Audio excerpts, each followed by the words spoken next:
Are you suffering from weight or health issues and seem to be able to help so many other people with all of the challenges that they're facing, but when it comes to yourself, you just can't seem to make the time? I'm Hannah Mason, and in this video, we're going to be looking at how you have to believe you're worth it.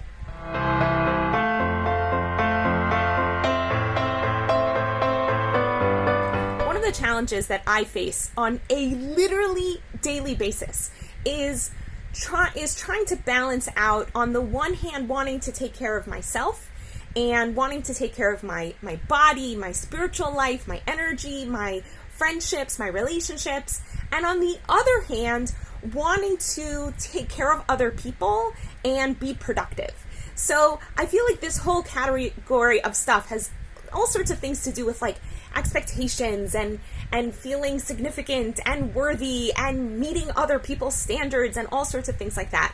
And I've worked on this challenge for so many years. And thank God I can say now I've gotten to the point where this side of me, the side that needs care, has been getting more and more attention. So this morning I meditated for half an hour, and I spent another half an hour in prayer, and then I spent another hour in yoga. And that's like not productive at all. I wasn't taking care of other people at all. Not only that, when my husband wanted breakfast, I said, "Oh, I could cut you up a mango," and he's like, "Oh, that would be so delicious." And then I realized, hey, if I cut him up a mango, that's going to delay my ability to sit right here in front of you. And right now, this is important to me. And so I actually said no to the most important person in my life and said, you figure out, you take care of yourself, because I need to do this thing for me. And that's like a huge, huge shift and transition. And I think that working on doing more things to take care of myself and to parent myself and to nurture myself as though I'm my own mom and I need care just like we all do, is a slow shift in behavior that has been matching the slow shift in beliefs around my worthiness and my significance. Now, one of the things that has been such a blessing for me in my life is hearing Tony Robbins and Byron Katie and Eckhart Tolle, so many people who I look up to and admire, say something so consistently and so unequivocally that it's just been such a pleasure to hear. And that is this.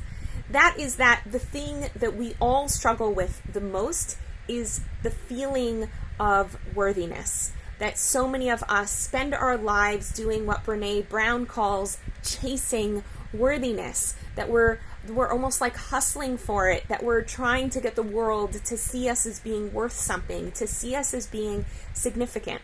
And so for so many people, taking care of themselves ends up just being at the bottom of the totem pole of their priority list, because it doesn't help them get significance from the people around them. It certainly doesn't help them get worthiness from other people, right?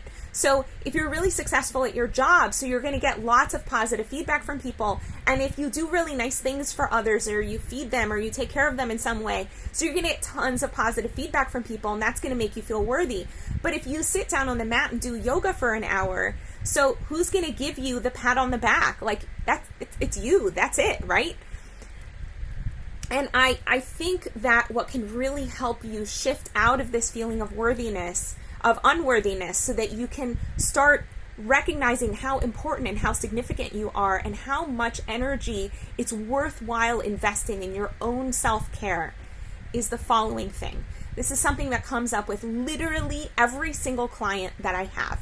And that is that we believe that other people define our worthiness, and it's totally an illusion. And I don't mean it's an illusion in the sense of like, oh, don't care what other people think, it doesn't really matter. No, it literally, in some ways, matters so much what other people think, because what you're literally doing is hearing what someone says, choosing to take their words, choosing to make those words matter, and choosing to take them in, and choosing to love yourself with those words or to beat yourself on the head with a bat with those words. You're choosing that.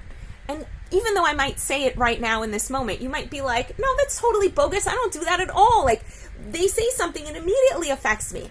I'm going to show you how you know. This is a question that I ask my clients quite often.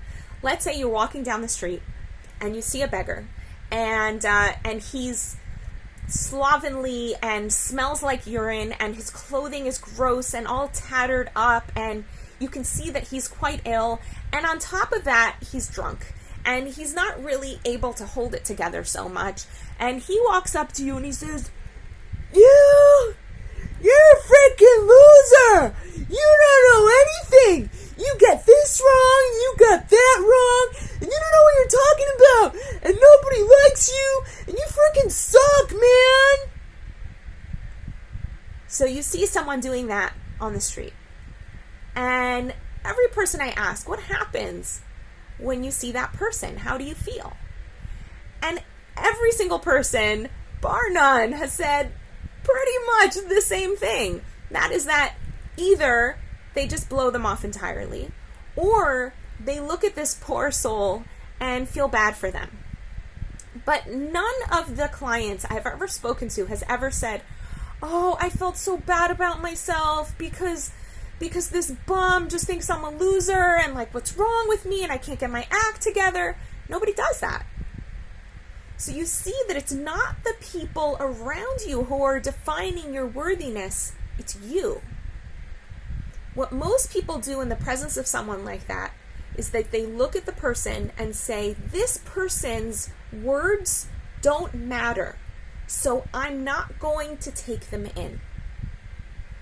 And because you get to choose who matters and who doesn't matter, and whose words you take in and whose words you don't take in, you are actually the one defining your worthiness.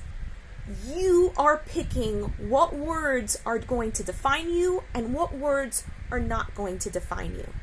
And the really awesome thing about getting on the mat and doing yoga, or going for a run, or eating a fruit salad rather than a chocolate bar, is that through your behavior, you're actually telling yourself that you matter. And you can say it in words, and that will shape your brain and your emotional experience in a massive way. Also, you can do it through behavior. You can eat that fruit salad and say, I'm eating this fruit salad because I matter. Or you can just eat the fruit salad and say and think nothing. But your emotional world will know that you're caring for yourself. So I want to bless you, first of all, to recognize how incredibly significant and worthy you already are. And if you don't believe that about yourself, just put your hand on your heart and feel it beating. And know that you didn't turn your heart on. You don't turn it off. You don't keep it beating all the time. Whoever or whatever it is that created you and that keeps you alive every single moment of every single day, by definition, believes you are worthy of existence. Otherwise, you wouldn't exist. So treat yourself with that love and that kindness, and recognize how important your health is to your ability to do all the beautiful things you want to do for humanity. And in order to feel healthy, you gotta put yourself on an awesome health plan around food and behavior and thinking. And I, as a vitality coach, can help you get there. So if you're interested in setting up a discovery session so we can explore how we can work together, I'm available. I have time in my schedule. You can set up a discovery session with me at my website, hanamason.com. And if you're still trying to gain clarity on what are all the different beliefs blocking you from experiencing the vitality and the health that you're looking for, so check out my health quiz. It'll take you only a few minutes to fill out. You can see that at hanamason.com/health quiz. In the meantime, I wish you many little joys. Want to find out what's blocking your vitality? Quickly take the quiz at hanamason.com/health quiz.